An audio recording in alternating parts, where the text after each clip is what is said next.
Oh, we did it. Did it work? Yeah, it worked. Goodness gracious. What's going on, everyone? Welcome on into the Ryan Ripken Show. Happy Tuesday. We're actually somewhat on time. We're close. But here's the deal. We're here at the Super Bowl. We're rocking. We're rolling. And overall, we got a lot of content coming your way. We're going to have more interviews throughout the course of the week. We wanted to get a couple things on tab for what can be discussed. So we did already talk with Torrey Smith this morning, and we recorded it to make sure we had the quality right. It seems like we have the quality, and hopefully right now, for anyone watching, that this is running okay. You know, that's our ultimate goal here. Whammy. So, look, we're going to play some clips from earlier with Torrey. We might have some surprises joining the show live for this. So Wally Williams might be one that is the first Ravens player to be franchise tagged. And then there could be a certain quarterback that used to be with the Baltimore Ravens that maybe, depending on what happens here, could be joining in. But so there's Zach, and then Brad making everything look pretty. Sports. Woo! And no hat Zach. It is kind of weird. I decided to switch it up. We're on, Media Row. Is it considered Media Row at this point? Radio Row. I consider radio, but it is media. It's changed. I see what you're saying. Times are changing. Yeah. They are a changing. And are things changing in baseball? If you're an Orioles fan, the answer is no. But around Major League Baseball, we saw some moves yesterday. There's still not a lot to talk about there, which is still crazy when you think that it's February 3rd and we are literally a week away. I think the first report is the 9th, if I'm not mistaken. So, yeah, whammy, it's all here. But if you're new to the channel, hit that like and subscribe. We apologize for being all over the place. Usually we'll be live from 3 to 5 p.m. Eastern time on normal shows. Super Bowl, things are a little bit different. Now, we're still live 3 to 5 right now. Yeah, we're literally live from 3 to 5 right now. Just because our time is no, but I'm saying yesterday we weren't, so there's no guarantee that we're that tomorrow. Correct. That's what I'm saying. Yeah. That's all I'm saying. That's true. Turn on the notifications so you don't miss anything. There we go. That's good. Hey, you know what? How about a quick little highlight so far? What are things that you've enjoyed about this experience already, Zach? What's just? I mean, the atmosphere here is just unbelievable. Today we talked about yesterday. Like, everyone's getting set up. People are back and forth. The energy in this room, massive room, but the energy in this building right now, it's incredible. Just a who's who of people. You get to meet so many cool people. It's been a blast. Blast as always. And you can already feel that the energy is rising. Now, Wednesday, it's going to be a jam-packed day for us. Oh, yeah. Thursday, also going to be jam-packed, and Friday. But, Zach, thank you for sharing that the energy has risen. Brad, maybe what's an experience you've enjoyed so far?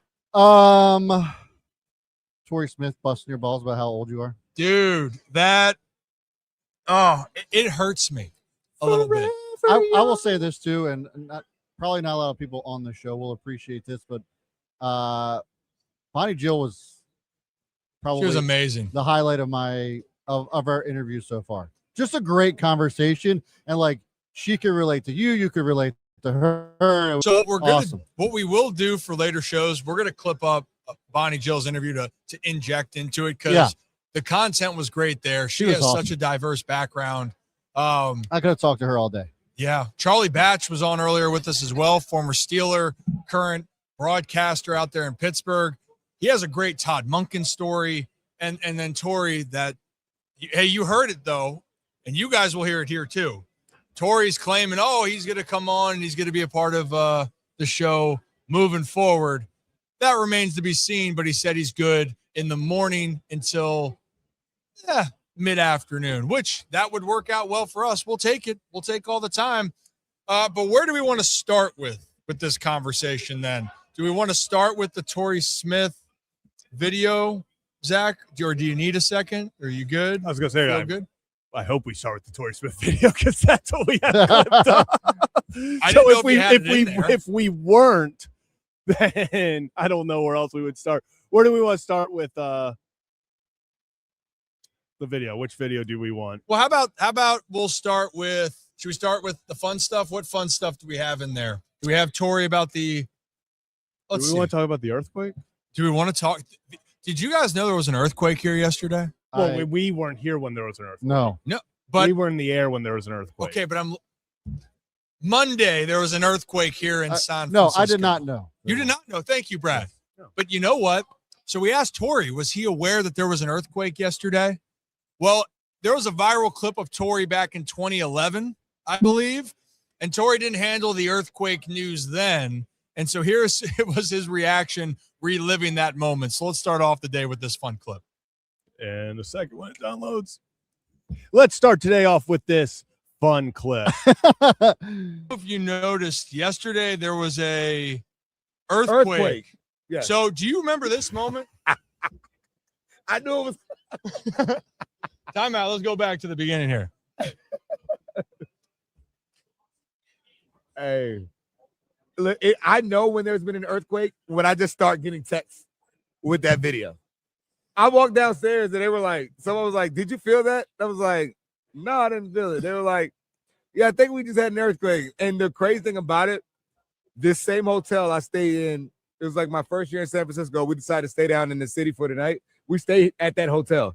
There was an earthquake at like 1 a.m. I didn't feel it. But my aunt calls and is like, "Hey, wakes up out of her sleep. Did y'all feel that?" I was like, "No. I think there was just an earthquake." Like, whatever, you're tripping, go back to sleep. Wake up in the morning, now you see it all over the news. So the same thing happened here now. And by the way, that earthquake then, I was getting text messages from people from Baltimore saying, "Hey, what'd you do this time? I know you felt that earthquake. You're actually in California." And I'm like, "No, I didn't feel it." But that one there in Baltimore that did absolutely no damage, felt like the world was coming from underneath my feet. I mean, you were a burner when you played. That might have been the fastest you've run. Pure reaction. And we were reminiscing. And I'm like, man, I'm thinking about the times where you burned some pretty good corners. Actually, the one I thought because of playoffs, the Champ Bailey play in Denver. I'm like, damn, Tori's got some wheels. Earthquake Tori might be on a different level though, man. Hey man, they say fear gets you rolling. So that fight or flight, that was pure flight. My heart, my eyes. I remember, like, even when I was talking, you can't see it all the way. My eyes had to have been this big. Yeah. Talking to Chad still. Like, did y'all feel that? Like, the funniest thing about it is they're like, "Where are you going? You're outside." I was like, well, I didn't, that feeling had no idea. But the funniest part was turning around because you're at that near that area. If anyone that's ever been to Ravens training camp, there's that area at the top of the hill. That's kind of where we were. And then all of a sudden you see all these dudes just go sprinting outside of the building because of the earthquake. And so that visual is something that'll stick with me for a long time. So there was Tori that was doing all that. And if you're wondering what video we were talking about, well, do you have that video? Here's the video of Tori back in 2011. Pride. That's what is that? Go one more time. Have Maryland pride. That's the head tilt back to get going. Just phenomenal work there. It's so great when you can look back at certain memories and feel like it comes back to you just like that. Tori, before we even finished it, knew exactly what we were going to talk about. Oh yeah. And walked us through it. That was a great moment. We always love having Tori on. I mean, there's so many clips here. If you like that little clip, then you're going to love when he went at the jugular for me. I mean, he went full throttle, Crazy. which hasn't happened. He even posted it on Instagram. We'll save that. Oh my God. He did, yeah. But let's go to a little bit of the football side because we want to hear about people that have been in the building. Everything's changed and understanding the infrastructure in the building. So Tori, been a Raven, still lives in Baltimore, has all these connections. So we asked him about the whole change and with Jesse Minter coming in. So here were some of his comments about the changes that the Baltimore Ravens have made and what you should expect moving forward. For the folks in Baltimore to understand this, that the head coach is a CEO, right? He's the guy that casts the vision for the team. He's the guy that people have to believe in and trust in. Everyone that I know from San Diego loves him. Yeah. Right. So he has the ability to lead. It's hard for some people in Baltimore to see him as not the intern or the guy that ends up being a position coach. But if you watch the way he handled that press conference, he's ready. You know, you watch the way he's able to communicate. You watch how he has the ability to connect with his players. That's the deal. Coach Harbaugh was excellent at leading. Coach Harbaugh was excellent at connecting with his players. However, it seems like in time, I say this happens all the time with Fortune 500 companies, like, hey, sometimes you need a change, right? Sometimes you need, doesn't mean someone's awful. It's just that it may be time to go in another direction. And I feel like that's what you're seeing here. And I think Jesse Minter is ready to be that guy. Anthony Weaver's a guy who I thought was very much the guy that I was like, man, he can be the head coach. He knows what it's like to be a Raven. However, you get him on the staff, you have two guys who are two of the most coveted potential head coach candidates now in Baltimore. I think you have to be excited about the direction that it's going. And will it be perfect? No. But I'll tell you this, you have a great chance of getting it off the ground the right way with that talent and nucleus they have with Coach with what Eric DeCosta has been able to do and the new coaching staff they're putting together. I'm excited what it's going to mean for the team this season. I think the takeaway from that is knowing change has to happen. And it's not whether right, wrong, or that there's such problems. It's just things had to change. Then the next part of it is overall understanding that change can lead to good. And for the Ravens, this is a fun chapter. Shouldn't say, I guess, to me, it is fun. It's a new chapter. I think that's the exciting part that can be a part of this whole thing. I think you might be getting booted off right now. Sorry, in the moment. This will also happen throughout the week. Yep. So to bring on and talk more Ravens here and reminisce, and I also have to hear about this pigeon story. You haven't even heard about this yet. No, I have not. No. We'll get ready. All right, so join us now, Wally Williams, which fun Ravens fact. You were the first player in the history of the Ravens to be franchise tagged, correct? Isn't that something? First one. First one. That's a good trivia question. I didn't see it coming, but yeah, you want to be a part of some first in your career. Yeah. You know, to say that you were the first to accomplish and not set the tone for everybody else. So that's pretty cool to do that, but I didn't see it coming. No. How did it happen, by the way? Did you just get a phone call? Hey, Wally, you're tagged. So I was on my way to the Jets, okay? And look, it was well documented that there was some conversations prior to that because Belichick was there. Mm-hmm. Okay, Belichick was there. And that was basically it. I was going to hit the free agent market. All right. I just came off a torn Achilles the year before and was not expecting to be any kind of great financial situation, just a solid player. And the Ravens made a decision to say, okay, we're not going to let you go to the Jets and we're going to tag you. And at that time, I mean, look, I'm an undrafted free agent from a small black college, okay? Franchise tags were guys' first-round picks, the John Elways of the world, the Emmitt Smiths of the world, perennial Pro Bowlers. I never saw myself in that light, but the Ravens did, and I was very fortunate to really able to, for them to see me in that way and them think I was, that important to the team. Worthy of it. Got tagged. First one. All right. Before I talk about your little get up here, because while you're here with the Ed Block Foundation, because I think that's important. Before you get to that, actually, we're going to tease this. Talk about this, because then people got to hear what the hell the pigeon story you just told me over there. Talk to me initially about the Ed Block Foundation and everything you guys got going on while you're out here. Okay, Ed Block Foundation. I have been a part of Ed Block since 1997. That's when I won it when I was playing with the Ravens. And, ever since once you win, you're in. And being there locally in Baltimore, being around the people there, who have been around the organization for many, many years, you just become a part of the group. And everything is around building money and building, really awareness for the youth out here. The youth out here who struggle in the community. We represent a lot of things at St. Vincent's there in Baltimore with the orphanage there and the kids there. And look, the Courage Award and what we wear with these shirts is a representation of every NFL team that has a Courage House. Every New Orleans, San Diego, every team in the NFL has a Courage House that we want to address in every city and build as many more as we possibly can. So we've been on that mission for a very long time, and we're just here to carry the torch, man, and make sure we do it the right way.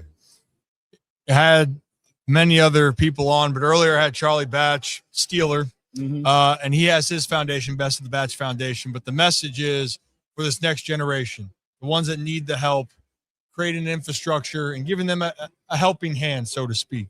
Yes. And then building the foundation. And Yes. I think that's the next, that's so important, because not everyone has that. I mean, you can even relate. You're saying how you were able to even join the Ravens. Your story to get to where you were. I mean, we had asked you, 30 years ago, 40 years ago, and we said, hey, wow, you're gonna play in the NFL. You're gonna play for one of the best organizations in sports. Might have said that I thought that I was crazy. It sounds good. You want to have that dream. I think all of us, as men, I think we all have a dream of being, something, whether it be a pro baseball player, a basketball, or a doctor, a lawyer.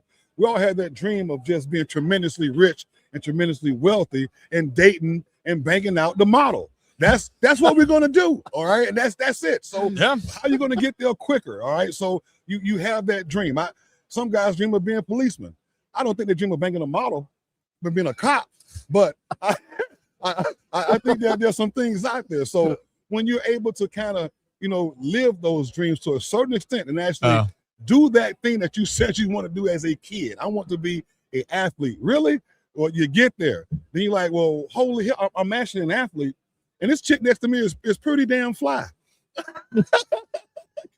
It's all working out. And that car in the driveway, that car is pretty damn nice too, so you're able to kind of, live out those things and those simple fantasies that I think all of us men have here. All right. And live your life in that compass. So look, I enjoy every minute of it, and I enjoy really talking to these kids. Okay. And letting them know that, hey, I'm a real guy just like you.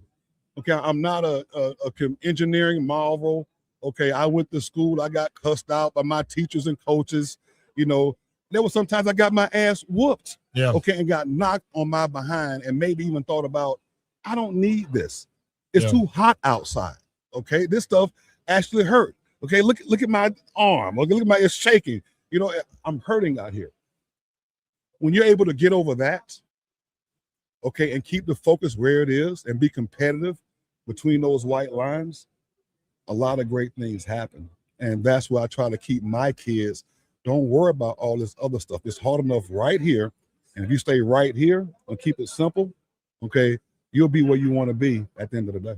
You could, and you could have the car, could have the model, You could. Hypothetically is what I'm hearing here. But the thing is the focus, the drive, and explaining you walk the walk, you've been through this path, but I can relate to what you're going through now, and I can help you understand what you're trying to go to in the future. That's All right. exactly what it is. I got to know about this damn pigeon story a little bit. So, Brad, this so we're over there just hanging out in the middle. And then Wally's talking about this freaking pigeon. So why don't you take it from there? Was it a Ravens Steelers game? No. I tell you what was this was actually a Browns Steeler game. A Browns Steeler game. And look, I'm just trying to make my way here. Yeah. All right, I'm in my second year. All right, I'm maybe this is probably my fourth or fifth start ever. Okay. No, it may have been my first start ever. Okay, as a NFL player. All right. So we're playing the Steelers, and as anybody knows, Steelers are okay. They frustrate the Browns a little bit. All right. They beat our ass a lot. Okay. They still do. They still do. They still do. So, I'm coming off the field, and it just happened to be some pigeons. Don't ask me why there are pigeons on the field during the game, but they are. Okay. And I'm walking off, and all I do is kind of kick my leg. Like, I'm athletic. I was a punter in college. Okay. So I can kick and get my leg up pretty high. And it was up pretty high, all those things. And for some reason, some newspaper outlet, okay, took a picture of that thing. And yeah, it looks a little distorted. If you didn't see it, you would think that I smashed that pigeon. All right. And it's about to explode. So yeah, so that happened. And I want to say for the next year and a half, I got hate mail from Peter. All right. They wanted my testicles ripped off. Okay. For kicking that bird. I mean, they really wanted to come get me. So they told Art Modell they were going to start picketing and all these things and wanted me removed and all that kind of stuff. So it was a trying moment in my career, man.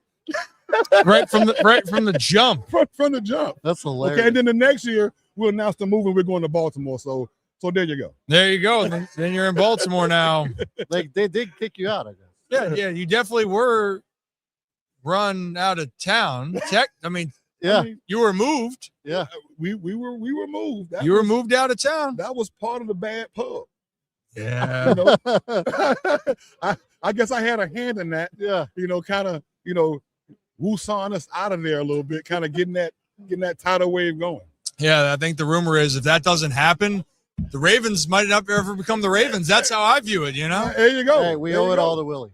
That's we're right there. So you can say I had a hand in getting us over to Baltimore. Had I not Kick the picture. got Pete on our ass out there, they would try. Oh, my. Get me. Hey, you know what? You see some crazy shit throughout the years. There's always these stories. So why don't we continue on with stories? Maybe one of your favorite moments of being a Baltimore Raven. And don't give me like a cliche.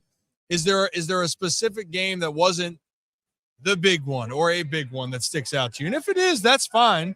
But it's always the stories within the stories that people always seem to hold on to when you're done playing. Okay, so I'm just going to give you how us old Baltimore heads look at the Ravens and stuff like that. Because nobody really remembers those first 3-4 years. Mm-hmm. Okay, you remember the title. You remember that first championship ring, all those things like that. You don't remember those first 3 years where we took a lot of ass whoopings. Okay, all those stuff. I don't have a lot of memories of great victories outside of maybe the first victory coming to Baltimore. Okay, the very first game against the Raiders when we moved there. All right, the rest of them were just hilarious moments. There were just moments where you like, Ray Lewis can't make every goddamn tackle on the defense over there. We're gonna get our ass ripped today. Okay. When you gut an organization like we did, okay, and gut that our superstars, and all you had was Ray Lewis there. You had guys who were cast offs, Mike Kroll, Gerald Williams. You had guys who were cut and were unwanted on other rosters on our starting defense. Okay, so you just sit back, and our offense is ranked number 3. You can go back, check the stats. In 96, our offense is ranked 3rd in the NFL. Our defense is ranked 34th. You understand what I'm saying? Yeah. So we would play games and sit back. We score 30 points and sit back. Vinny Testaverde was balling back. We sent Vinny to the Pro Bowl. Yeah. Check the stats. Okay, check the stats. Now I'm gonna look We this sent up. Vinny to the Pro Bowl. We would literally sit back and score 30 points a game and fold our arms like, you know what? Our defense get ready to get up 32. And it went like that the entire damn season. It didn't matter what we did offensively. It's just like Marvin Lewis and that defense. They had a game plan to give up 2 or 3 more points defensively than we did offensively that season. That's crazy. So Vinny had over 4,000 passing yards, 33 touchdowns. Was it Michael Jackson at 1,200 receiving yards? Wow.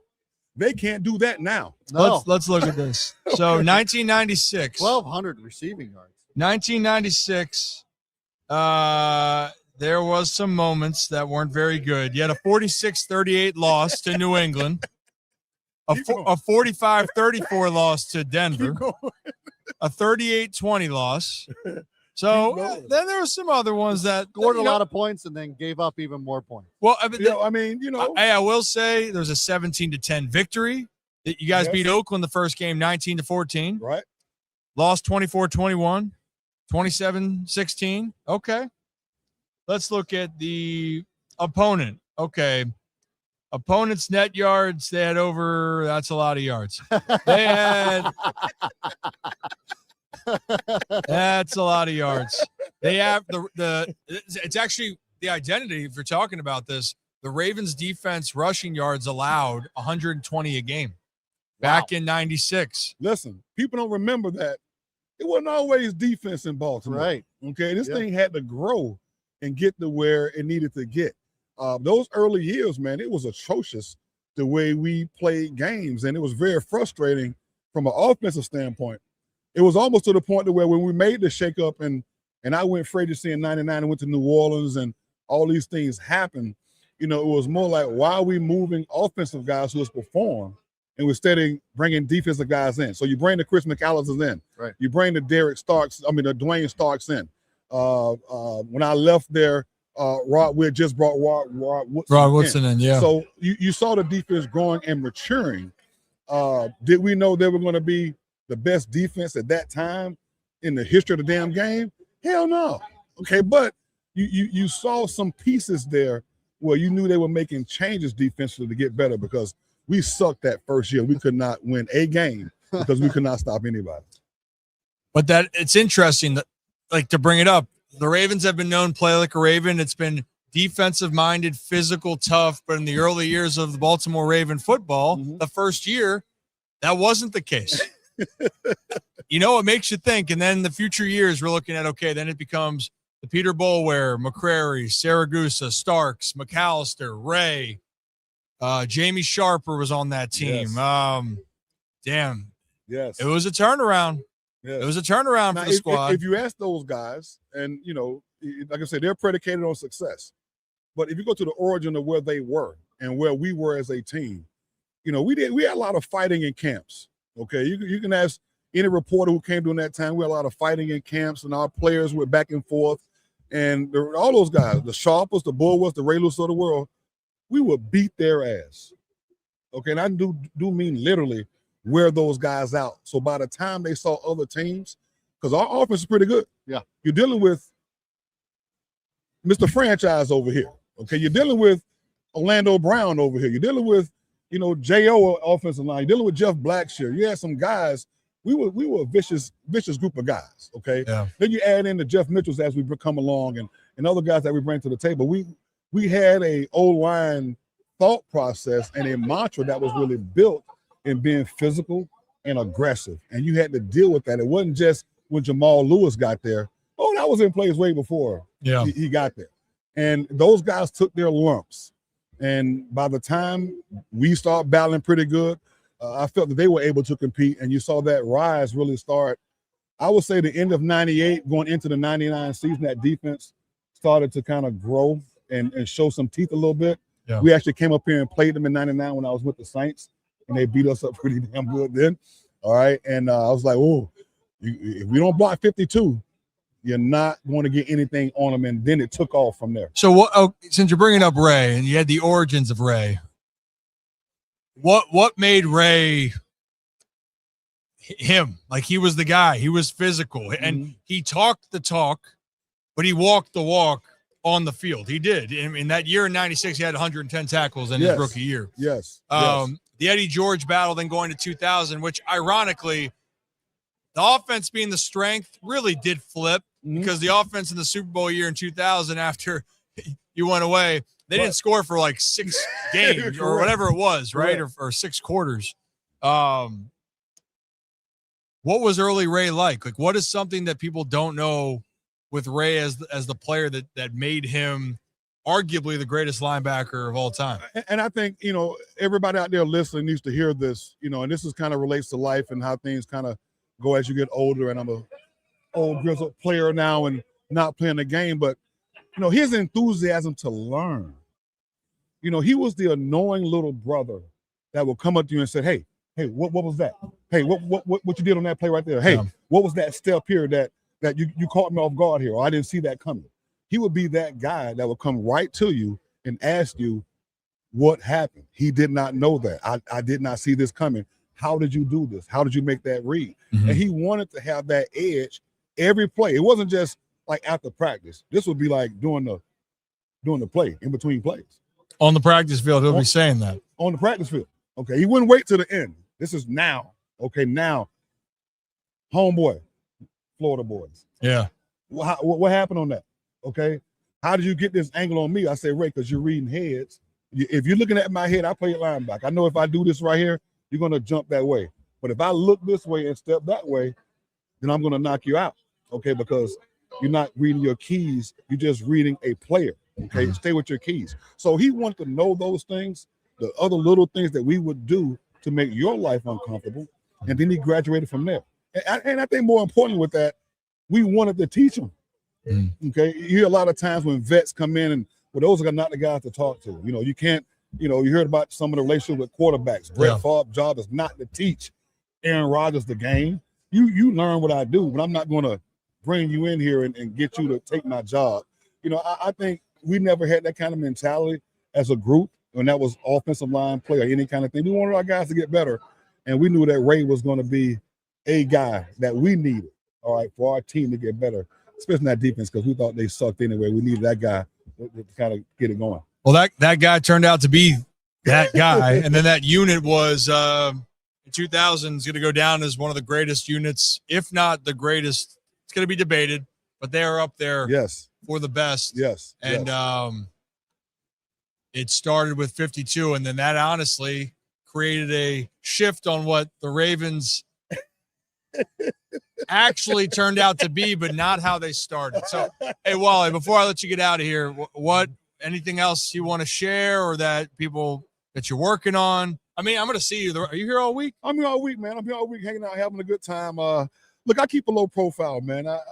I'm a high school coach.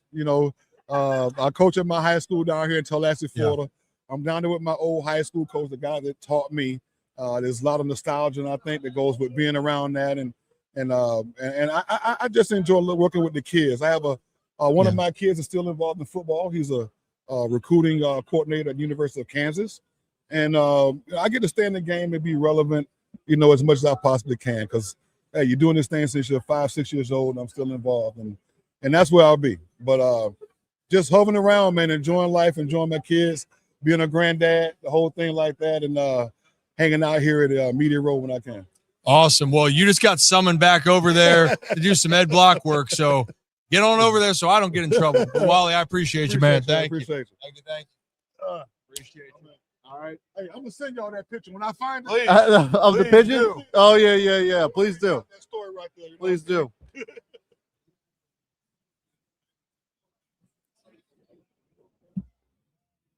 All right, we there testing? Yeah. You know what? Thinking about that, I didn't understand that in '90s, like the Ravens' mantra of the defense. Yeah. The defense was kind of cheeks at one point. Oh yeah, they were Wasn't terrible. It was definitely cheap. I mean, I remember. So I remember, I was old enough to remember because I was 10 when they came to Baltimore. I remember like being a fan of Vinny Testaverde. It wasn't like I was a fan of anybody else on the Ravens because I was young enough, but like he was the guy in Baltimore. Testaverde was. Yeah. And because, like you said, like nobody had thrown for 4,000 yards in a season, I don't think until Joe Flacco didn't, like his first couple of seasons, I want to say it was I got to check it on that. But regardless, like, it had been, over a decade since anybody had thrown for those types of yards. And 1,200 Michael Jackson. That's crazy, especially back then. Oh yeah. That's a lot of yards. It's a lot. It's a lot. And now the Ravens offense, this with Lamar Jackson and this team, the strength is the offense. Yeah. But the defense still has the core where just the last couple of years, they had a very strong unit. They did. Last year was very un-Raven-like for the last 2 decades. Yeah. But the offensive side, I mean, the balance that the Ravens have is something that they haven't seen. Now, if they can put it all together, hopefully that will lead to another Super Bowl, the third one in Baltimore. But how about this little note then, since we're talking about the Ravens? They are adding to their offensive staff. Joe Lombardi now, who had his departure from the Broncos, is now joining Jesse Minter's staff in Baltimore. So here we are, whammy, we're rocking and rolling. They're filling out the staff. Yeah, and it's stacked. I'm actually starting to get a lot more excited now about. I mean, the Weaver edition I think is still going to be great. I definitely still have some like questions as to like what kind of role he's going to have if he's not the play caller. Maybe it's more like linebacker driven, something like that. But the pieces that are being put in place, really excited about what this 2026 Ravens squad looks like. Oh, yeah, for sure. And it's trying to get to the Super Bowl and get to win the whole damn thing, which we found out all Super Bowl games are must win. And also we found out, to update from yesterday, That's Dave's the reporter. Dave Damashek is the reporter. Yeah. That's his like thing every year. He asks the question every year now, right? We looked it up. That's become his thing. The must win. Yeah. I didn't know that. Good for him. Yeah. You know what? Because initially that's insane. Yeah. But if you're new to the channel, go ahead. I was gonna say I do make the call to action. Go. Do it. Call to action. If you're new to the channel, hit that like and subscribe button. Ryan Ripken Show.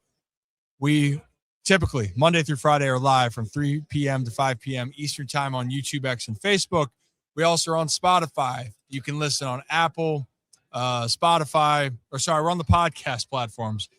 Apple, Spotify, wherever you get your podcast. Hit that follow button there. We'd greatly appreciate it. So that was the call to action. Sorry, Brad. Continue. Have a poll out. What is the poll? Obviously, it's Super Bowl themed. We did this last year, but with different, kind of sort of different flair to it. This poll has been very fluid. It's been bouncing all over the place. Best halftime show of all time. And the 4 options are a little bit different than last year's, but Prince, Michael Jackson, Dr. Dre and Friends out there in LA. It was a great show. And then Beyonce are your 4 options. Right now, Prince is starting to run away with it. At one point, it was Michael Jackson, Dr. Dre, and then Beyonce rounding out the bottom there. But those are your halftime options.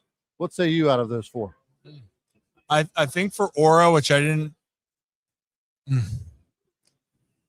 Sorry, you said Prince, right? I said Prince, Michael Jackson, Dr. Dre and Friends. So like that was Kendrick Lamar, Eminem, Dr. Dre, Snoop, all those guys. So for one, because of the era that I grew up, the Dr. Dre one I love because of the era that I grew up in. Same.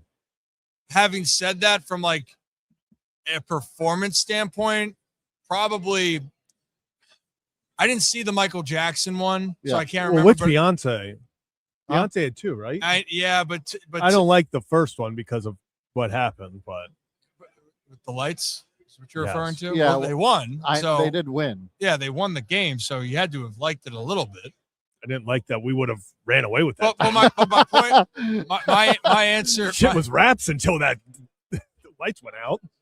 The overall, honestly, I would say it'd have to be Prince from what I've seen from the actual performance that he did in the rain, playing Purple Rain.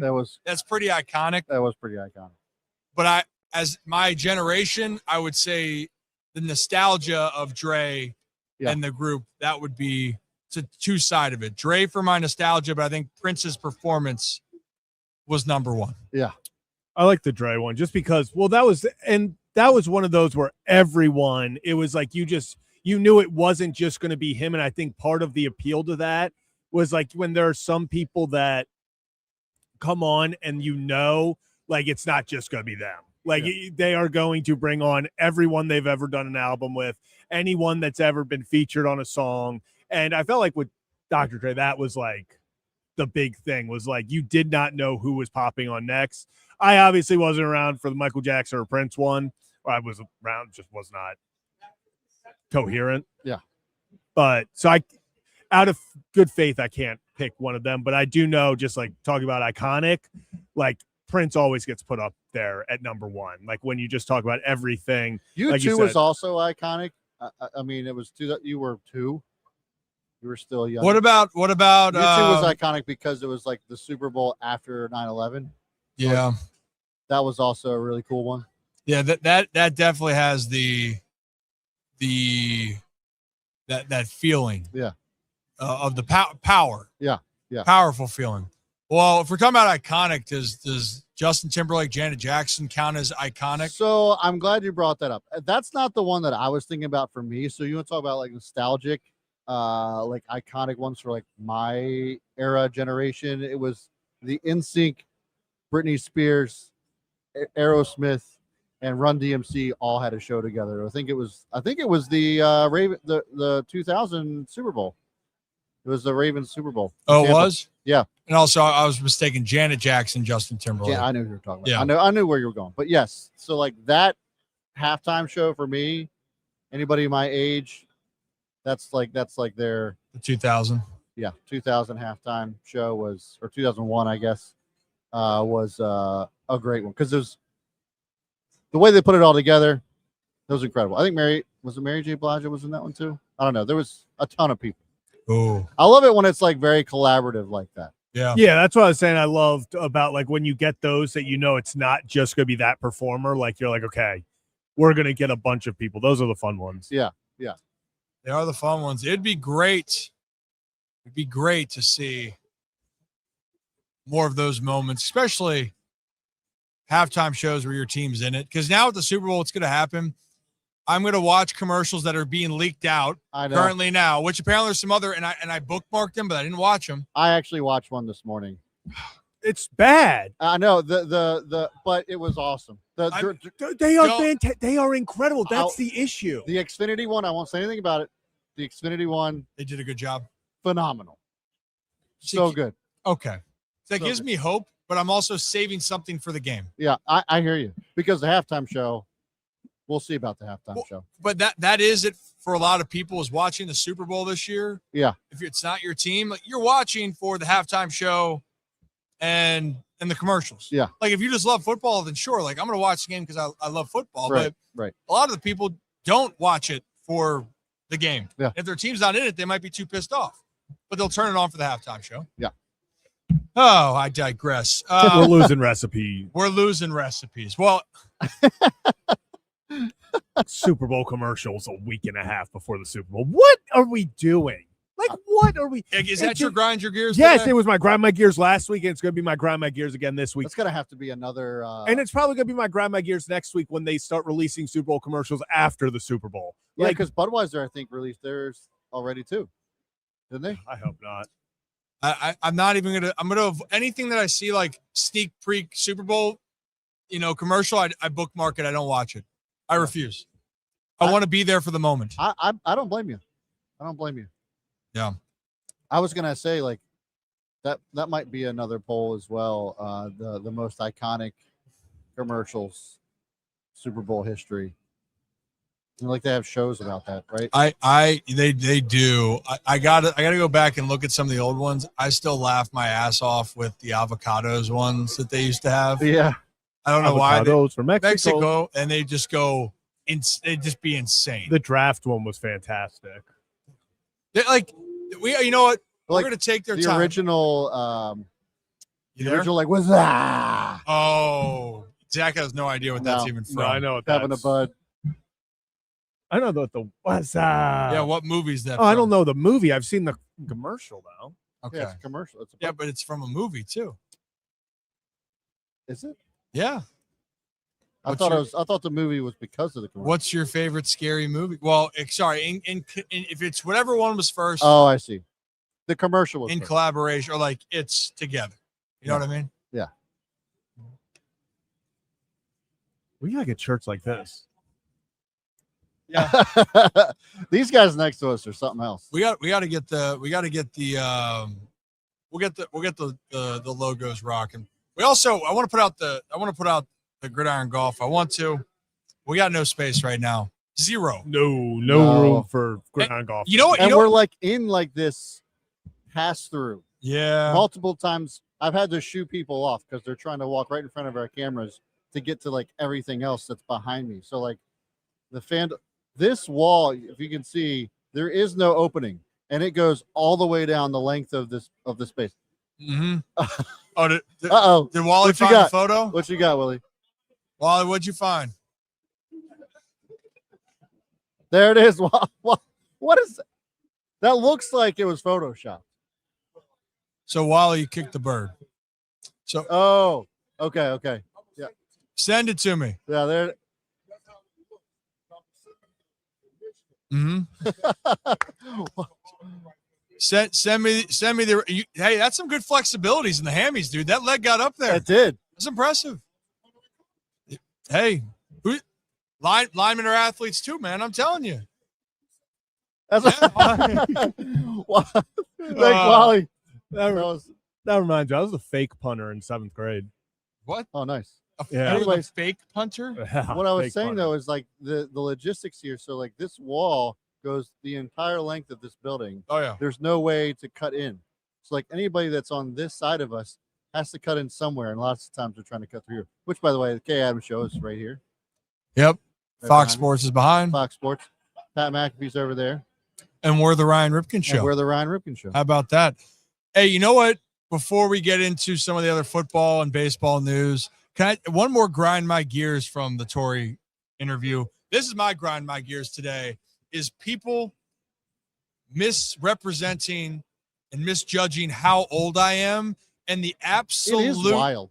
absolute just disrespect that has come with this. So earlier today, Tori, do you have that video, Zach?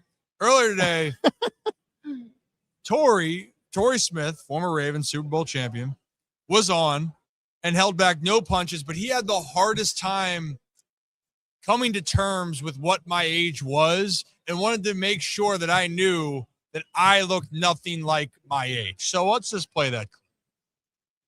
Sam, No. do you want to take a guess before I let you out of here?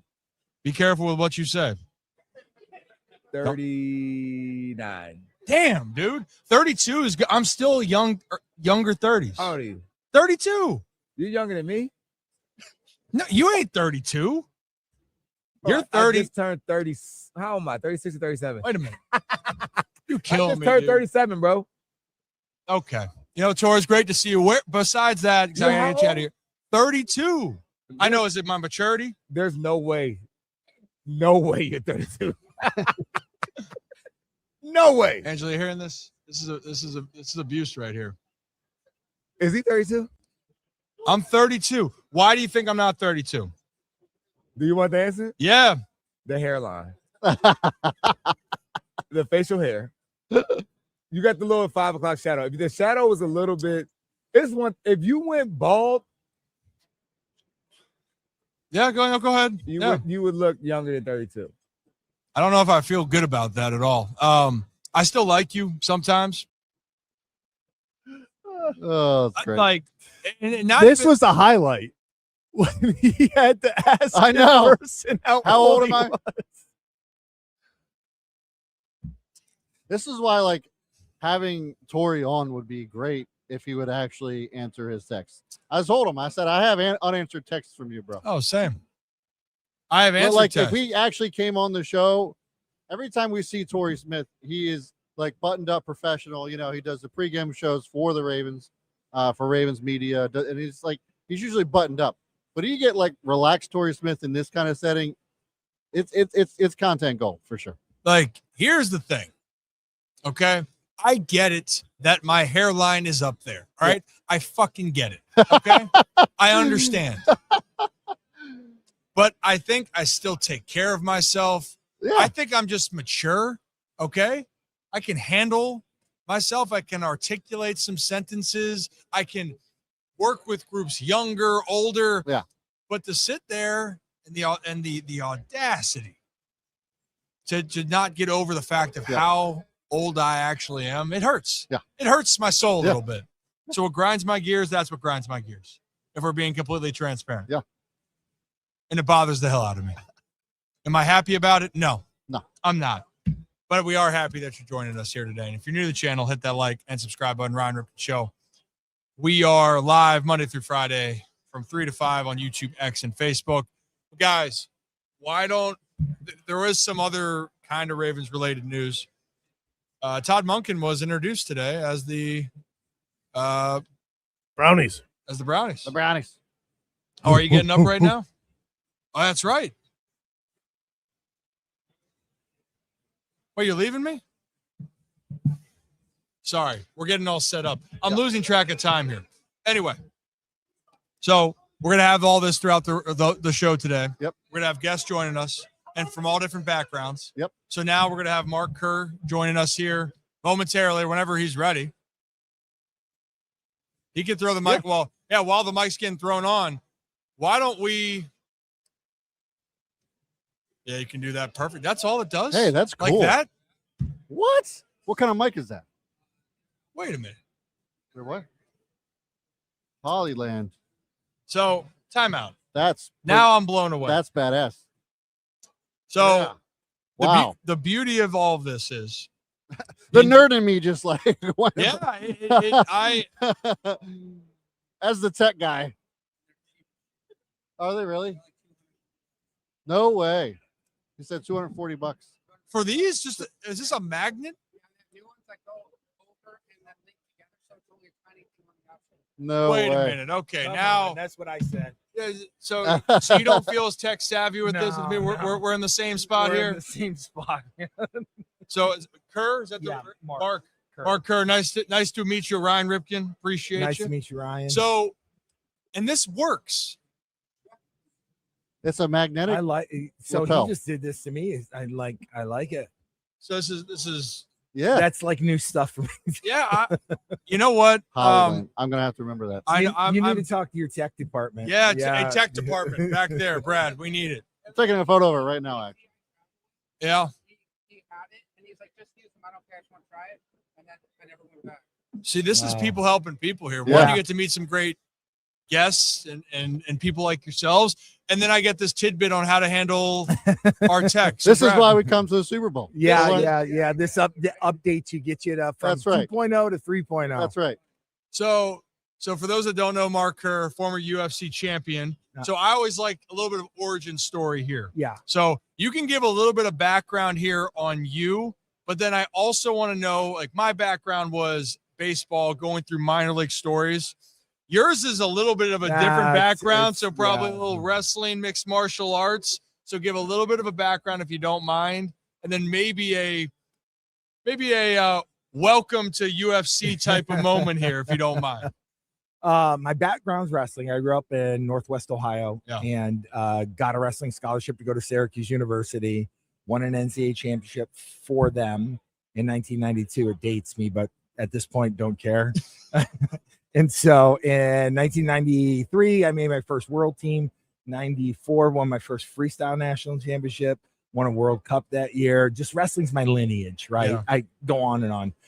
And made a run for the 96 Olympics in Atlanta, Georgia. Didn't make the Olympic team, but had all this training and no way to monetize it, no way to make money with it. And so just crossed paths with a guy that said, hey, I can get you fights, fight.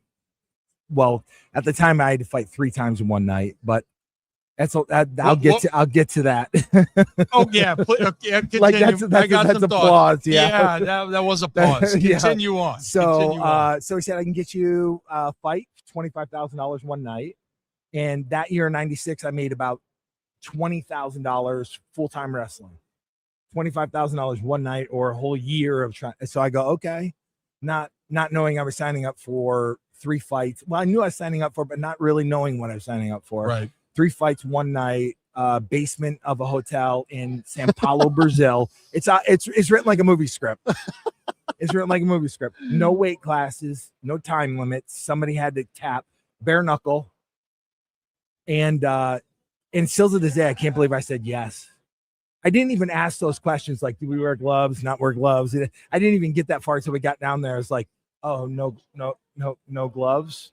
And then it was like tape right short of your knuckles. And so I ended up fighting first guy, second guy, third guy was who everybody there was to see. It was a Brazilian jiu-jitsu guy. The fight went like 22 minutes. Oh my God. And the ref finally stopped because I had broke his orbital. I'd crushed his orbital in, and his eye was swelled up so much that the ref was like, oh, I got to stop this. So this is what I'm about to say is a little more extreme, but it almost feels like a fight to the death. Yeah. It's like, we're not stopping this No. until we feel like we have to stop this, or you give up. Yeah. Okay. I have there's a lot of Oh things my I God, could there's go a lot with to here. unpack there. Yeah. Besides that, when did you realize you were getting into what you were Oh getting my into? God. When I went down there, I think like all of us grew up with the perception of like, if you're 6'7", 300 pounds, you're the toughest guy in the room, right? Yeah. If you were, a 10th degree black belt, you're the toughest guy in the room. And so the first guy that I fought that night was a guy named Paul Varlins. He was 6'7". He was like 380 pounds. Oh my God. So I'm still glued to that idea that that's the toughest guy in the room. Yeah. And the guy that helped me get into it is like, you have no idea like what you're capable of as a wrestler. He gave me a little bit of skills. And so I get that, like, literally I'm going, oh my God, I can't believe I'm doing this. Can't believe I'm doing this. Get in the ring. And then everything just kind of kicks into gear and take him down, win the fight. I'm like, okay, it was almost like instantly that perception of like that size and Yeah. understanding like I wrestle with some guys at 125 pounds that I would set loose on guys that are 300 pounds. And just wrestling is a really unique skill set to control another human being. So, well, maybe you can give me some advice on teachings of this, of how to unlock, because I got some buddies where I'm a big guy. Yeah. And I'm probably in that perception of someone would look at me, right? Jack or Brad, and go, man, this guy's jacked, right? Yeah. Being me. Yeah. Okay. Don't make the face. But wow, he I was might gonna be say hard to he's- bring down. I was going to say Sean Merriman's a good friend of ours. Also, well, It- that's gave us similar sentiment. He did. He said, well, yeah, you're in trouble. And that, Yeah. you know, he said Zach was in more trouble than me. But before we get into all that, yeah. also while you're here is promoting with Data Yeah, Vault AI. yeah. So before we get into more storytelling, Sure. because I want to go down that rabbit hole, talk to me a little bit more about Data Vault AI. So- And so- I'm pronouncing that all right. Yeah, correct? Data Vault AI, they partner with Sports Illustrated to help athletes with their NIL. Like Mhm. when I fought and when I competed in wrestling, there's no NIL, there's no nothing. You know, there wasn't an opportunity for me to capitalize on my name, image, or likeness. Right. And so what Data Vault's done is they're working with Sports Illustrated to create an exchange where athletes can actually monetize their NIL. And it's not just for athletes, it's bigger than that. But Yeah. just in the context of us sitting here now, it helps explain, like, you know, this is a huge part of somebody else making a bunch of money off of my data and me not making a dime off of it. And so it gives me the power back as an individual to figure out what I want to do with it and to monetize it.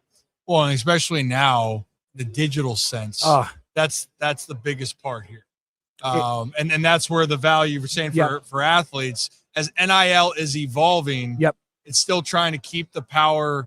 Which I know it's more than for just players, but in this case, for players or individuals to feel like that they can maximize and take control of their own work. so part of like when I fought, I always felt in my head I only had X amount of times in the ring. I didn't know how many that was. I didn't know if it was 20. I don't know if it was 5. I didn't know if it was 30. So every time I got in the ring, I felt like I needed to have the biggest monetary impact on my life, right? Yeah. Without any NIL stuff, I left millions of dollars on the table. You know, if this had been available back then, it would have Changed everything. it would have changed everything, right? Might Well- got me in more trouble. Well, but- I mean, I was gonna say, I mean, you still had a lot of success, but it's always the former athletes or that have gone through all of it. They said, well, if I was in this generation, yeah, which like, yes, it would help, but what's exciting more about is these opportunities that can help actually put you in the positions. Because I'm afraid to go down this rabbit hole again, Mark, but how old do you think I am? I'm oh my scared. God. You know, Oh, it's you're gonna put okay. me on It's the okay. spot. You can't do as So- bad as what Torrey Smith did to me Oh this my morning. gosh, he tear you up with age? I'm gonna Yes. say 43.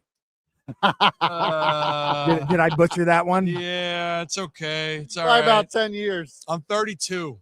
It's the See- maturity, see, right? It's the wisdom that's coming It's out. the It's the wisdom. wisdom. Not the hairline. Whatever you say. It's the wisdom. Thank you.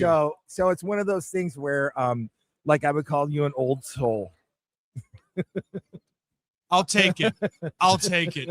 Gosh. So for me,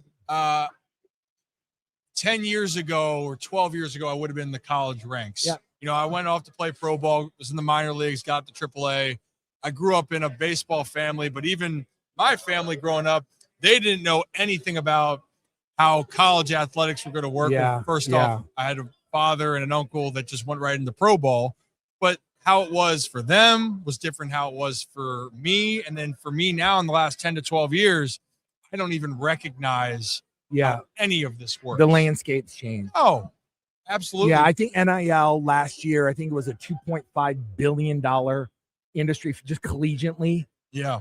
And that's just one part of it, right? Yeah. Worldwide, I think it's $114 billion in NIL believe it. deals. Yeah. So I mean, the market is ginormous. And the part about where I get really passionate is Facebook. They made billions off of my information, right? Off of your information. Yep. Off of everybody's information. And how much have they shared that with me? Not enough. Not even maybe a fraction. You know what I mean? So it's just one where Data Vault AI is taking the look at it like it's the legacy of Nate who created the technology, has the patents on it and all that. It gives the individual the right to be able to capitalize monetarily on it, which it should be. Mm-hmm. If your blood, sweat, and tears went into it, why shouldn't you profit from it? And that's why for Data Vault, what the patents and what you're talking about, it's going to give you more of these chances to maximize besides just the, hey, you were a good athlete. Yeah. Oh, and just your name on the field. Your entity goes beyond. And I think that's what you're saying. It brings all of it together. This is fascinating. It really is. Cause I mean, I obviously don't understand, like if you get down to a macro level with it, a small, like looking at it, the technology, I don't need to understand it. I just need to know what it's doing. Right. It's giving me that ability to take all that stuff's out in the digital world, consolidate it, put it in one place where it's mine. Yeah. Right. And I can build it. It has a lot of components to it where, it's really, I'm excited. Yeah. I'm excited for the fact that, I didn't know that, at my age, post competitively, that I would have an opportunity to regroup and look at where are my opportunities with my name, image, and likeness. How can I capitalize on it and create a revenue source I didn't know existed? Yeah. And now you do. Yeah. And now the possibilities truly can be endless for where it's going. Yeah. And that is the cool part here. And I'm glad, and I know you could say the same thing, you have the right people in place that understand what you're doing, because even for as little as these microphones and this damn little mic here, which this thing's still phenomenal. I cannot get over this. Yeah, well, you know what? I need the name of this right now. I already took a photo of it. Oh, you did? Yeah. Perfect. All right. Before I'll let you get out of here, now I need to know some of the wrestling tips. Sure. How can I be a badass? Because I know you would absolutely kick my ass. And you're playing oh my gosh, wrestling man. weight, like what? You know what? I got you in height. I'll be honest on that one. Okay. Man, you tower over me. But you have me in probably every other metric when it comes to wrestling, and that's why I need all the tips. So treat me like I'm the 125 battling the 300. Oh my God. So the first thing I tell anybody is, no matter what, do something in a dojo, right? Either submission grappling, which is gi-less, right? Which I prefer. Yeah. Right. Jiu-jitsu, wrestling, because you have spatial awareness, body awareness. Yeah. Like because your athletic background, that's half the battle. Okay. Like when you're grappling, it's understanding position in relation to the other person's position. Yeah. So it's like you have an advantage because you're athletic, right? And so the other one I'd say is just don't fight any wrestlers. That's probably the best advice that I can give I'm you. kind of screwed in that. Yeah, you're department. screwed in all dimensions. Yeah, don't fight Linderbaum. Well, no. Oh, yeah, he is a wrestler. That's right. Yeah. Tyler Linderbaum, the Ravens center. His background is wrestling. Yeah. I'm telling you, man. It changes. And I don't know if I can cuss on this or not. No, you can say whatever the fuck you want. Okay, That's cool. fine. Yeah. So I define a wrestler. This is what's crazy. As the ability to hold you where you don't want to be held for as long as I want to hold you there, and you can't do a fucking thing about it. Yep. That's a wrestler. Like if you look it up in definition, that's wrestling. And that's what makes it so scary, because when you watch the UFC and see a guy that's an elite wrestler, he can make the other guy look like he's never wrestled before because he just controls him. Yeah. He controls him in space. You want to get frustrated? Have a wrestler take you on the ground and you can't get up. I don't want to. No, it's just one. It's not a good place to be. It's humbling when you think that your shit don't stink and you're this big, strong dude. It's also when people have the photos that are out there and it's the jacked 6'5" guy, and there's this maybe scrawnier looking fellow that's maybe 5'7", 125. He goes, it's hard for me to explain that this one can kick the shit out of the big one. You can't, like, I still get stuck in how I grew up, right? Yeah. Bigger, 10th degree black belt, this, and none of those paradigms hold true anymore. Yeah. It's literally the scrawny guy sitting in the back of the room that doesn't say anything. That's the guy you need to look out for. Yeah. Not the big buff guy, like you're saying, not the big buff guy standing up front. You're like, it's that little dude back there that you go, he's probably the toughest guy in the room. But I mean, how tall are you then in this case? I'm 6'1". You're 6'1"? Yeah. You're 6'1"? Yeah. Yeah. Okay. You're like, that's a nightmare. Oh, that's why you were a champion. You had the size with you, and you had the wrestling background. Yeah, I had the wrestling background. And the toughest guy in the room. And so and this is crazy.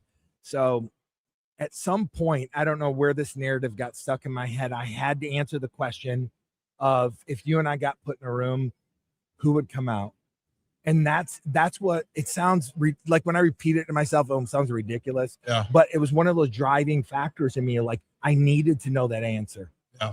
I had to know the answer of, like, am I capable of getting to a place which is like you see somebody play like basketball and they hit another gear that Yeah. makes everybody else look like they're in slow motion. Yeah. It's like, that's what happens when you fight. You hit a level in a gear, and for me, it like, oh, I didn't know I had that. I hit another gear. I'm like, I didn't know I had that either. Yeah. You know, so it brought out in me things that I thought I had in me, but the only way you can answer them is to put a test to them. Yeah. Yeah. Well, you know, because I want to be conscious of your time, but I have to know one Sure. thing, because this is about, for me, about discipline, pushing your limits. You performed in all that where your limits were constantly pushed. Yeah. You probably were in physical pain. Oh, yeah. I'm talking Yeah. about when I'm trying to hit a baseball and I know I'm going to fail, Yeah. or maybe I'm 0 for 30 or 1 for 30, struck out 4 times in a game, which I've done. It feels Yeah. great, Yeah. but you have to try to get out of that. And that's a mental struggle that Yep. you deal with, Yep. which I think all athletes go through. But for you, on the discipline to push through the pain and the issues that you are dealing with in the moment, because it's Yeah. always, people want to tap out, pun intended. Yeah. That was intended. Yeah. But people want to tap out when things get hard. Yeah. For you, when you were wrestling, Yeah. or you're battling, what's going through your head to fight through that? A lot of it's one of those, for me, it's solving a puzzle, right? Like, Yeah. because every instinct in me when you're getting punched in the face is to back up. Yeah. But somewhere in me, there's an instinct that I go forward, right? It's Yeah. counterintuitive. Like, why would you go forward if the guy's punching you in the face? Well, that's because the alpha in me has this challenge of like, I'm going to take something from you, and in the cost I'm willing to pay. Yeah. What I'm taking from you is your will to win. Right. And I'm willing to pay a cost for that. That's the physical endurance of what I'm going through. Yeah. Because when I take your will, there's nothing else out there that gives me that feeling of taking somebody else's will to win. That's It's a what got us crazy through. part, man. I crazy. honestly, Mark, I need you around probably every week, because now I'm motivated. Maybe I'm motivated enough to go work on my wrestling moves to an extent. I would encourage it. But for anyone else that wants to follow what Data Vault AI is Yeah. doing, and Yeah. also just you in general, Yeah, there's a there you shirt. go. But Data Vault AI, and then where could they find you? So Data Vault AI, they can just type it in search bar to pull it up. It'll give you all the information on it. It's one of those incredible, like I said, they're empowering the individual, which is I'm the complete advocate for. Yeah. Is to give that power back to the individual, and Data Vault's leading the way. Data There we Vault's go. leading the way right there. Yeah, there we go. Boom. Well, hey, get a shot of this, Brad. Yeah, Hey. All right there. Hey, it's a close up. perfect. Close up Yeah. right there. One more. With that camera. Oh, that's you. There it is. Well, Mark, I could talk to you for a long time. Maybe at a different point, you can maybe show me a wrestling move specifically. That'd be Yeah, a work. little tight quarters here. but Yeah. For the sake of everyone's equipment, we'll hang on that. But appreciate Yeah. you taking No, a little time thank you for having me, man. Appreciate Thank it. you. Thank you. Thank you. Yeah. Thank you. Oh, baseball. Played first primarily. You never know who's going to come by and ask to the chat. There's Zach in the back. Zach in the back. What is that? Oh, that's the Fox. So yeah, I was like trying to figure out what was moving behind me, but it's the Fox desk.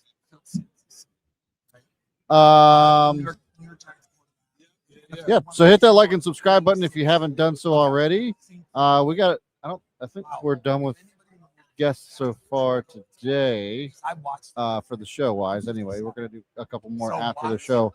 But Rick, that guy was a former martial arts UFC champion. So it's pretty cool. But Sorry. Still- Sorry about this. sorry, I was like, they're still talking. Yeah, we got a show to do. This is the thing about Rip, and it's a good thing about Rip, and it's a bad thing about Rip. He has to shake everybody's hand that he sees. He has to shake everybody's hand. Doesn't matter who they are. If you're with somebody, nope, you cannot. No, ma'am. Oh, okay. These people just walking through our set, just like I had to turn your mics off. Hold on. Are you ready to talk now? Or were you Yeah. just talking? You were just talking as I'm trying to talk, and you're like, I was telling them, I said, this is the worst and the best thing about you. That I just talk. And you have to shake everybody's hand that you see. Yeah, that's just a principle thing. Which is why I greatly respect. Yeah, that's great. But in the sense of professionalism and trying to get back to the show, I was like, this is why it's the best and worst thing about you. Yeah. Yeah, that's me. Hi, I'm Ryan Ripken. I'm the problem. If you don't like it, my name's on the show. if you don't like it, name's on the show. That was Mark Kerr, and that's a former UFC champion. And I so glad we just got to talk to him. I was telling the audience, I was like, you just never know who's gonna sit down next to us at these things. It's pretty awesome. Also, the fact where it's like, hey, give me some advice when you want to tap out. And it's like, well, that last thing is saying when you get punched in the face, you want to back up, and then a part of you deep down says to move forward because you're the alpha and you want to take their will. And how to take their will is you have to keep moving. I'm like, that is such a badass thing. Yeah. No, I'm gonna say it. That was not when he was saying that. I know he was like, "That's the alpha in you." In my head, I was like, "No, that's psycho." I was like, that is the difference between like the greatest UFC fighters and like the good ones is like, oh, okay, you are just hitting me in the face a million times and like I'm bleeding. I can barely see because both my eyes are swollen. I want to take your will. Yeah. And it's like that is what makes it the most insane sport, literally. It is the most in the insane. world. Every time I see a UFC fighter with that goddamn cauliflower ear, I'm like, nope, that's not for me. Yeah. Dude, he was not for me. I mean, you just look at Patty, 2 weeks ago, Yeah. and it looked like, he looked like he was in a war. Yeah. Both eyes. Like, just blood. Why do you want to do that to yourself? Yeah, I mean, it didn't help Like there. you He got said. 2 eye pokes. Well, but- like you said, you have to be psycho to do something. Yeah. It is. I am very confident. I would put money on this. If everyone in this entire radio row, the entire media row, just had one massive fight, I know who would come out on top. I know at the end of it who would be standing. It's that guy. It's definitely Mark. So, and the thing for Mark, the movie, and I didn't even get into it all way because I wanted to make sure we covered that. Yeah. And the backstory. This is what the Smashing Machine that The Rock did is based off of him. Oh, really? Yeah. Okay. And that's the part of it when we take a step back. Yeah.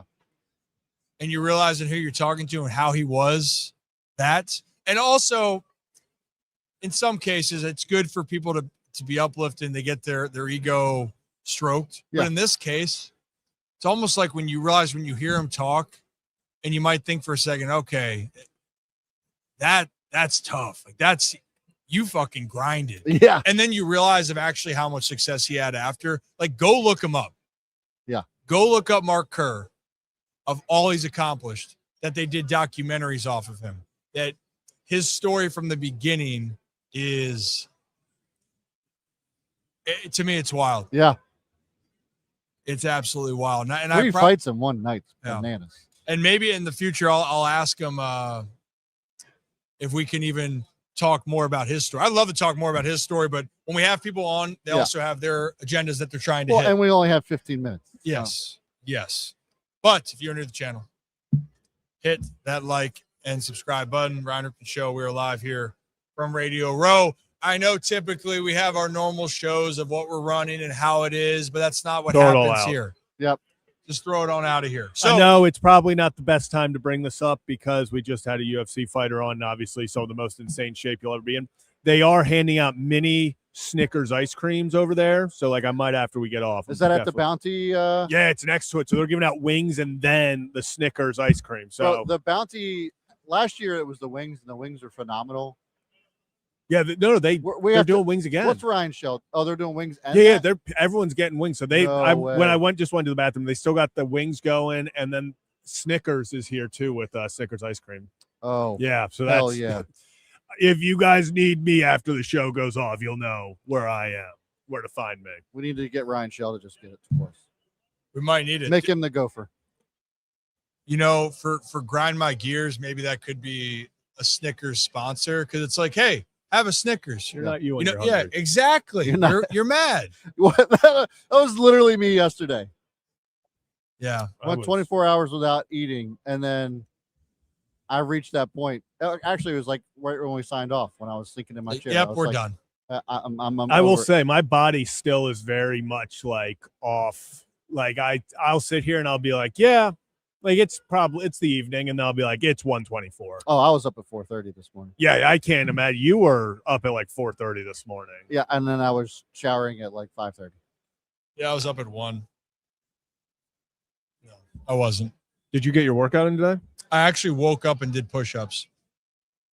I did. Woke up and did a set of 60. Ryan Shell got the Ryan Ripken experience. He did. You can ask Ryan about it. I believe it. You don't have to What did he convince me. He got the Ryan Ripken experience. What did you think he said? Oh, was very confused. I couldn't hear him at first because I muted my thing. And I was like, what? I thought you were saying that he filmed you doing, like he got the content. And I was like, Yeah, no, Zach. that's why I was like, wait, did he film? Like, what are we talking? And then like, that makes sense. That makes a lot more sense. Yeah. Hey, you know what? When we're talking about with all these things, taking your soul, talking the shit, walking the walk, all of that. Yeah. You know, did you guys see Todd Monken today talking the talk a little bit with his press conference with the Browns? Oh my God. I mean, wasn't- talk about a guy. He Instant beef with Jim Schwartz. Why is it that Jim Schwartz is always like on the other side of these types of things? Remember, well, like the with Jim Harbaugh and that whole thing. Oh, They were yeah. both head coaches. It's Oh, like- and Jim came in, gave the slap, and Yeah. and then the Just- run after him. Yeah, it was right, pretty right. pretty intense. But I got that clip of Todd talking about Jim Schwartz. So you guys, if you don't know that backstory, Jim Schwartz, it seemed like he was going to have a good chance to be the new Browns head coach. Yeah. And then the Browns decided we're going to go with Todd Monken. Jim was very upset about it. And then And vocal about it. and vocal about it. And so Todd at the press conference, it was brought up.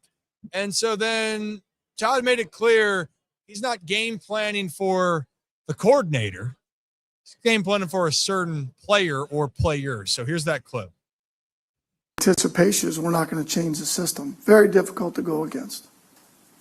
Not planning on changing the system. We're built for the system that they're in currently.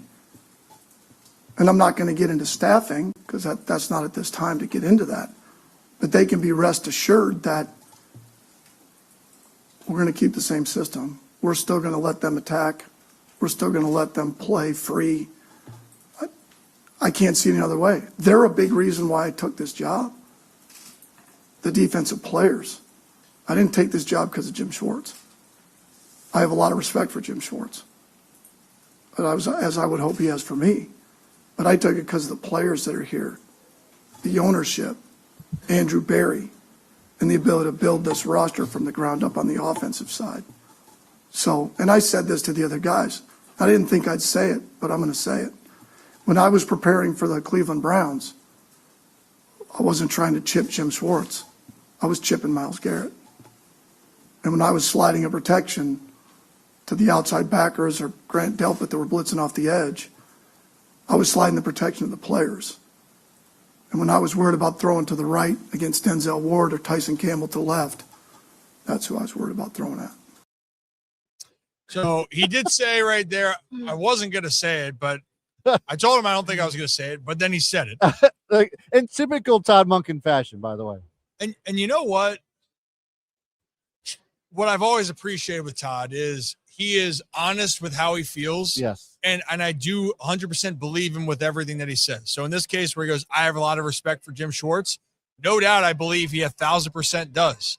But also, he's got a lot of respect for the players that he has. Yeah. And he's not afraid to say it how he sees it. In his mind, he sees that the players, that's a great nucleus that they have. But damn, Todd.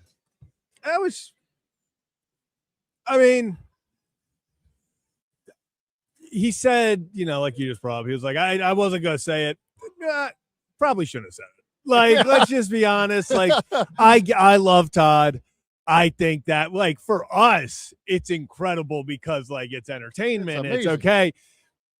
But, like, I want, there's got to be, and this is all speculatory, there's got to be something behind the scenes of he found, because why do you just bring, like, the part of he's like, I respect the hell out of him. I hope he respects how, like, did something get back to Todd like that?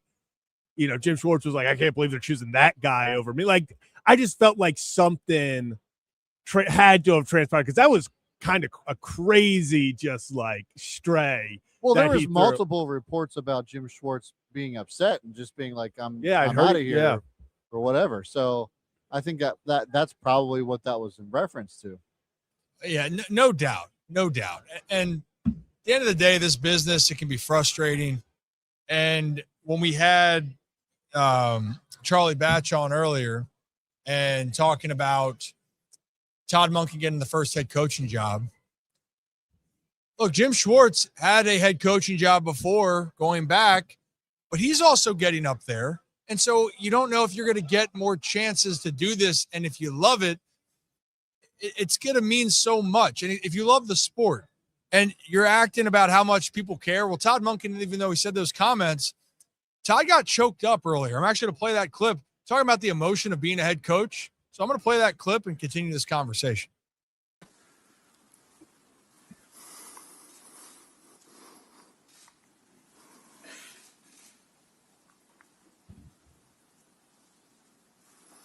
Shit. Told myself I wasn't going to cry, for God's sakes. I want to thank my mom and dad, no longer with us, my brothers, Tony and Ted.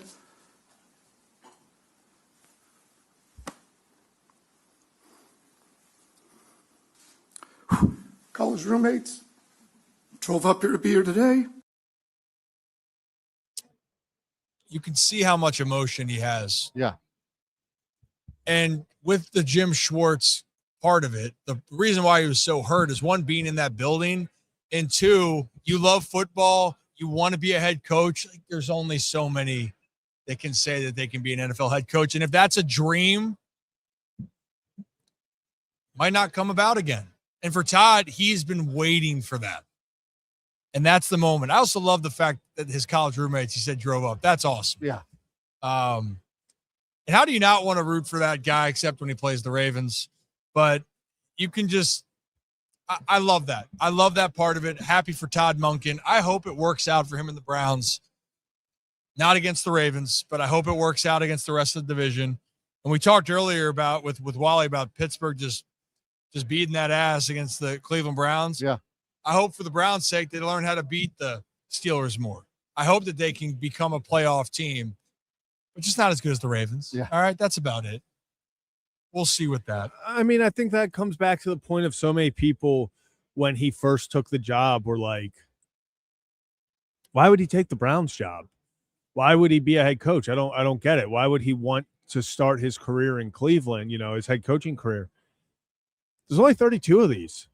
And every year there is a fresh batch of young coordinators and the new sexy hires. And, oh, this guy, he specializes in this and he's this up and coming talent. Todd Monken's 59. Like, he is, like Torrey Smith talked about earlier, and we can get into that clip in a little bit. He's like, yeah, he is older for a first-time head coach. Like, these opportunities do not grow on trees. There are 32 head coaches in the National Football League. This isn't college where it's like, oh, he could have gone elsewhere and, gotten an opportunity to do that. There are only a few opportunities in this league to be a head football coach. And yes, is the Browns the sexiest job in the world? No. But it's a head football coach in the National Football League, and it's his opportunity to show that, hey, I can do this, and I belong, and I've worked my entire life. He said it before in interviews. He left Georgia to come to Baltimore because eventually he wanted to be a head coach in the National Football League, and he got the opportunity, and that's why you take it, because they don't grow on trees. You don't just get it. You're not guaranteed a head coaching job. I mean, there are so many fantastic coordinators. Eric Bieniemy was supposed to be the next great head coach. Mm-hmm. fell off the face of the earth for a while. I mean, he was over there at UCLA. He was back in college. He was helping the Bears as the running back coach. Like, just when you get the opportunity, you can't pick and choose. You get an opportunity to fulfill your dream and become a head coach in the National Football League. I don't care what organization it's for. Like that especially for a guy who's 59, about to turn 60, and it's not like, oh, well, in 5 years I'll still have an opportunity. This is his chance to prove that he can be a head football coach, and I couldn't be more excited for him. I am too. It's hard. It's a dog-eat-dog world, man. You try to find the new innovator. Sometimes you can get lost in the shuffle and just be coined as a great in one field. And look, being a great offensive coordinator, offensive mind, look, Todd will take that and say, yeah. And he'll say, damn right, I had some good offenses. But it does feel good to be a head coach. That's what you're striving for. That's what most players or coaches are striving for. It's hard out here for a pimp. Yeah. Are we going hustle and flow here? Yes. Trying to get this money for the rent? Yeah. I was actually also trying to get this money for the parking right now on my phone. Hey, now, because we're over the time on it. Other parts of the Todd Monken domino effect. Yeah. Monken taking the job left John Harbaugh in a little bit of a pickle. Yep. So then the report's out now that John Harbaugh did find his new offensive coordinator. Oof. And it's Matt Nagy, who was the old Chiefs offensive coordinator, which, hey, he's had a good run there with the Chiefs. I know you are not. It's an interesting move. I'll say that. Interesting. Matt Nagy, he's just not good. Riding the coattails of Patrick Mahomes and Andy Reid. That's not, to me, someone where I would just say, oh yeah, like he's a shoo-in for success. I just don't know how well he's going to do with Jackson Dart over there. Just given some of the history that Matt Nagy's had, I just don't see it. Well, like, this is just such a classic John Harbaugh hire. Like, I know people, I've seen stuff where it's like, well, Nagy and Harbaugh never coached together. Yeah, it doesn't make it less of a John Harbaugh hire. John Harbaugh said as soon as he was fired from the Ravens job, the first people to reach out to him was Andy Reid. He is under the Andy Reid coaching tree. That's where he started. That's where he took that next step. He and Andy Reid are extremely close. If you've been following anything about Andy Reid recently, he has been literally doing press conferences for no reason other than to hype up Matt Nagy, because that's his guy. Because I bet they feel like, oh, we kind of thought Nagy was going to get the Tennessee job, so we went and got Bieniemy. Now he's just kind of hung out to dry. If you think John Harbaugh and Andy Reid did not talk about Matt Nagy, Harbaugh thought he was bringing Monken, and Harbaugh even said it. He said that he tried to talk Monken out of the Cleveland Browns head coaching job. He tried to be like, are you sure you want to do this? He's like, and now Harbaugh joked, he's like, because that's my job. What am I just supposed to be like, oh, I wanted him on my team. Right. Mm-hmm. This was, and I know Giant fans, it is funny. Giant fans were all hype about Harbaugh. Now they're like, wow, it's crazy how horrible this got in the past few weeks, because we're losing people and we're getting guys that we did not really want. But Matt Nagy, I've seen a lot of people like, oh, he's gone to the Super Bowl 2 of the last 3 years, because that was a damn good defense and he had Patrick Mahomes as his quarterback, and they still underperformed. I don't, if I'm the Giants or if I'm a Giants fan, I wanted a young up-and-comer, someone to grow with Jackson Dart, a new innovative way of thinking. And instead you got the John Harbaugh special of, hey, we're going with experience. And I think that's kind of what, we've talked about his entire tenure in Baltimore. He never got, I think, like the youngest offensive coordinator he ever hired was like 45. Yeah. Like that's not John Harbaugh's thing. He doesn't go at the hot new up-and-coming name, the hot new, quarterback coach, running whatever it may be, and then try to mold them from there. He likes the experience. I know what you're going to do, guys. And I think at the end of the day, that's what happened. Matt Nagy was available. Andy Reid vouched for him, and Harbaugh took him. I would have taken Cliff Kingsbury over Matt Nagy 1,000 times over. Yep. And so that's my problem. Like this might be the worst OC hire from John Harbaugh since Cam Cameron. Might be the worst one. And which, by the way, he fired him. Well, Trestman was up there. Cam Cameron got fired in the middle of the season, and then they went on to win a Super Bowl. Who was the one that said that with John listens the most to his team and players, not afraid to make changes? Was that Haruki? Might have been. I think it was.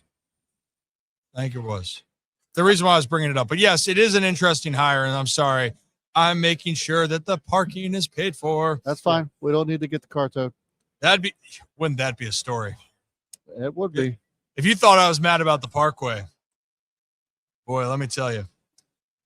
You were kind of mad about the bridge today. I was a little bit. Take it to the bridge. Yeah, I was a little bit mad about the bridge. Take it to the bridge. Did you know that, Zach? Do you know how you Yeah. take it to the bridge? Yep. You know? What is it? Dirty babe. You see these shackles, baby. I'm I'm your your slave. I'll let you whip me if I misbehave. All right. Yes, I know the song now. It's just that no one makes me feel this way. Take it to the bridge. Come here, girl. Bum, bum, bum, bum. Dun, dun, dun, dun, dun, dun. Dun, dun, dun, dun. Drinks on me. Dun, dun, dun. Is that Rondé Barber? Might be. I guess. Also, I understand if we're going to go back, take it to the bridge, can go all the way back and see on James Brown. But if we're going to go with recently with the song that we had, it is what's the name of the song, Zach? I have no clue. Are you serious? I thought you I did don't know know the the- song. I know like the chorus of it. I could not tell you the. I'm bringing Oh, I'm bringing sexy back. no, it's sexy back.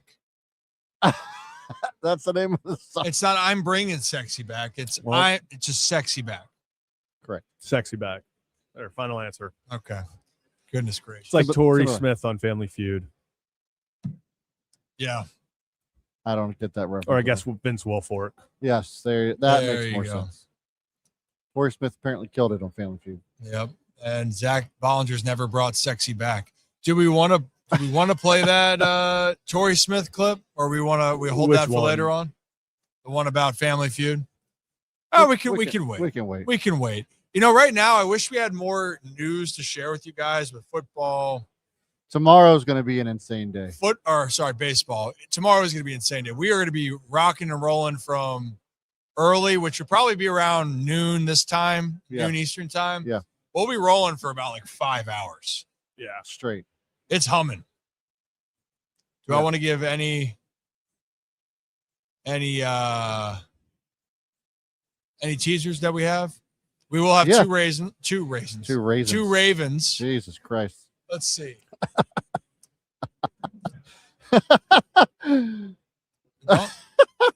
Don't get mad at me. We have a Super Bowl winning. We have the second overall pick in the draft. Oh. We have a longtime media presence in the football space, a former starting quarterback in the NFL for a long time. A long time. Well, one we will say we have lights out. That's the We one do you have know. lights out. Yeah. We have a former blip of a Ravens tight end. Then we have two iconic Ravens tight ends. Yes. We have another tight end. It might just be tight end day It tomorrow. might be. And then another Ravens connection later on. And then, by the way, mixed in, we might have some more guests that are thrown in, as there will be players that are currently in the league that are going to be around here, and so on and so forth. They're gonna. Yeah. Well, I've seen a few of them. It's not as crowded today as I thought it would be. I think tomorrow's going to be the big day. Oh, tomorrow's going to be insane. Yeah. It just Insane. the crowd keeps getting, I think, bigger and bigger as the week goes. Because even like today compared to yesterday was such a massive jump. Yeah. And then Wednesday and Thursday last year were like the packed days. So yeah. I haven't seen any like the big celebrities that we saw from like last year. I mean, Tuesday's the early day when haven't we've seen done it. haven't seen Seal yet. Yeah. You know. Because we figured out we did come here last year on a Tuesday. And I think that's why maybe like we're a day behind expectations wise, because I think this was like the first day when it was kind of calm for us Yeah. last year. And then Wednesday and Thursday was like bam, bam, bam. Every 2 seconds you were turning around and someone else was there. Yeah. And Wednesday, Thursday, Friday here will be pretty jam packed. Yeah. And also in the meantime, if baseball, then we're going to talk about it. Yep. But right now, I wish that there was more to talk about than we mentioned the trade yesterday. But then, hey, Kyle Bradish won his arbitration case. Hey, Hey, great, good for you. he's going to make $3.55 million this year. That's like the baseball news. Yep. That's it, right? Am I missing anything on that? Laura says, go over and get Dan Patrick show. They're next to the Giants ballpark, which, hey, Zach and I might have pointed out several times. Yeah, we did. Well, no, Zach didn't hear. Apparently, he wasn't no, listening because it was sorry. a front seat Rip and I conversation. pointed, yes, we pointed it out. Yeah, then me and Ryan Shell also pointed it out on the way back Even though we pointed it out to you twice. Yeah, the first time. Yeah. on different car trip. Yep. So how do we want to do this the rest of the way? I know we have one more guest who's going to join us in about 30, 40 minutes. We won't be live by then. We won't be live by then. That's another one. And yes, for the better kids, I will give you a hint in our rundown of all the guests that we're going to have. How about You that? will. No hints. They get the rundown. Right, sorry, not a hint. They'll get the rundown. Yes. Yes, that's what I meant. Yeah. Yeah. Oh, What are you thinking? this is interesting. Where would you list the tight end on the list of Ravens needs? Reading a lot of buzz about teams coveting Kolar, which Yeah, you know which one coach is going to probably want him? The one that just went to New York. Yep. It'll be very interesting to see what Charlie does going on with that whole situation.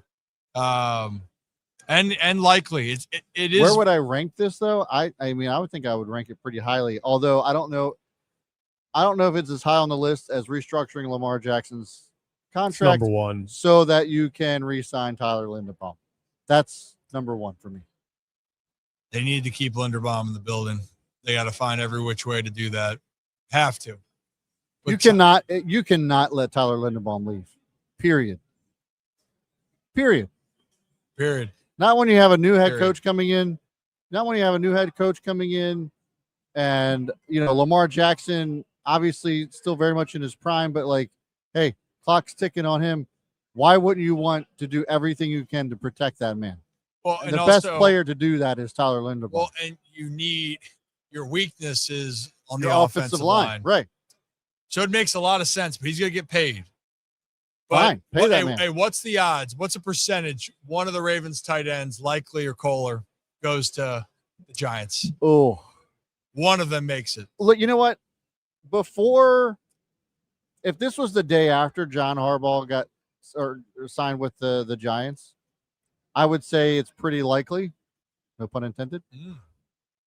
But now, given the way that this coaching staff has played out, I'm going to go like 50-50 that one of those tight ends. Just because, like, it seems to me that there's been a struggle with John recruiting the people that he wants to recruit up there. We'll find out. Yeah. We'll find out here because then next month is actually free agency. Mm-hmm. In a few weeks, it's the combine, and also it's going to be spring training, which we're still trying to get all that together. So we're going to have a lot of baseball left. We're going to have a lot more football going on. Whammy, man. It's just been a whirlwind right now. And the stream looks good, but from one stream, Zach, to the other stream. Yeah, it's got to take a second. From one stream, Zach. There we are. To the other stream. AutoStream Car Care Centers for all of our friends back home. If you're having car issues after the storm, go get your car looked at. Go get your car serviced. And at AutoStream Car Care Center, you get $50 off for just mentioning my name, Ryan Ripken, and Whammy. They're looking to help you. It's people helping people, and I appreciate AutoStream Car Care Center. They're a proud partner of the Ryan Ripken Show in 2026. And from that stream back to this stream, guys, I think we're going to have so much going on. I wish that we could say that there's this run of the line. At some point here, let's do the last percentages. Percentage that Framber Valdez signs this week. 0. Okay. 0. Does any pitcher sign this week? Are we Yes. taking that up to Friday or like what's this Friday. week or Sunday? For Friday. 0. Next 3 days. 0. If Framber doesn't sign, nobody signs. No, This needs to happen. it won't. Okay. Good. A lot of optimism here. So that means it's going to happen. That means it's going to happen. But hey, guys, we appreciate you. If you're new to the channel, hit that like and subscribe. We had Wally Williams, the first player ever franchise tagged in Ravens history. And we had UFC champion and the Smashing Machine, Mark Kerr, join us earlier. We got a whole lot of guests that are joining us the rest of the week. So that's all we got right now. This is just the warm up. Just the warm up. And we passed with flying colors. Yeah. Hey, stream's been good. Interviews have been good. Sports, good. I'm happy. No technical issues. And let's keep it that way. Yeah. I hope so. Well, ladies and gentlemen, we'll be back. We appreciate you. Hit that like and subscribe. Oh, the music still works. Does work. Hum now. What? As always here at the Ryan Ripken Show, we appreciate each and every one of you. Have a day, have a night, have a great stinking rest of your Tuesday. We'll be back tomorrow to do this live here from Radio Row on YouTube, X, and Facebook. See you guys. The Buffalo Wings are out. The Buffalo Wings. Oh, they're out? All right, let's go get some wings. Let's go get some wings.